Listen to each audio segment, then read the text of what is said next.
গোপালগঞ্জ থেকে আসছি। কেন আসছেন সেটা বলেন। আজকে ওর এই অফিসে জয়েনিং ডেট। ইনি হচ্ছেন আমাদের নতুন মেম্বার। রফিক সাহেব, আপনি আপনার চেম্বারে গিয়ে বসুন। আপনি জীবনে কিচ্ছু করতে পারবেন। আমি সবসময় মনোযোগ দিয়ে কাজ করব। আপনি বোঝেননি, চাকরি জীবনে এগিয়ে যেতে হলে, প্রমোশন পেতে হলে, স্যালারি বাড়াতে হলে আমার নজর, আর আমার নজরে পড়তে হলে কি করতে হবে? ড্রেস আপের দিকে নজর রাখতে হবে, ঠিক আছে? যতটাই কঠিন হোক না কেন বান্ধবী, চাকরিটা যে আমার খুব দরকার। বাবা নেই, মা অসুস্থ, এই চাকরিটা আমার করতেই হবে রে। আমাকে তোর কিছু ড্রেস দিতে পারবে? আমাদের যে চেয়ারম্যান সাহেব, উনি আমার ড্রেস আপ দেখে কেমন যেন করলো। আমার সব ড্রেসে তো তোর রোল রাখা আছে। আমি কফি খাই না।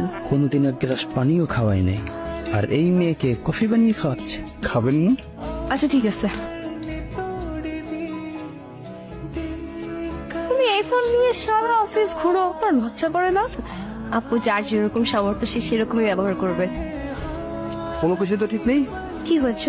তুমি যেভাবে কাজ করছো, এভাবে কাজ করলে তোমার চাকরিটা তো যাবেই, আমার চাকরিটাও চলে যাবে। আমার কি করতে হবে আপনি বলে দেন। আজকে অফিস শেষ হয়ে গেলে সবাই যখন চলে যাবে, তোমাকে হাতে ধরে ধরে কাজ শেখাবো।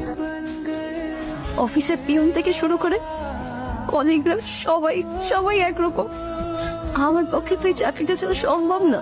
আমার পরিবারের আমি একাই উপার্জন করি।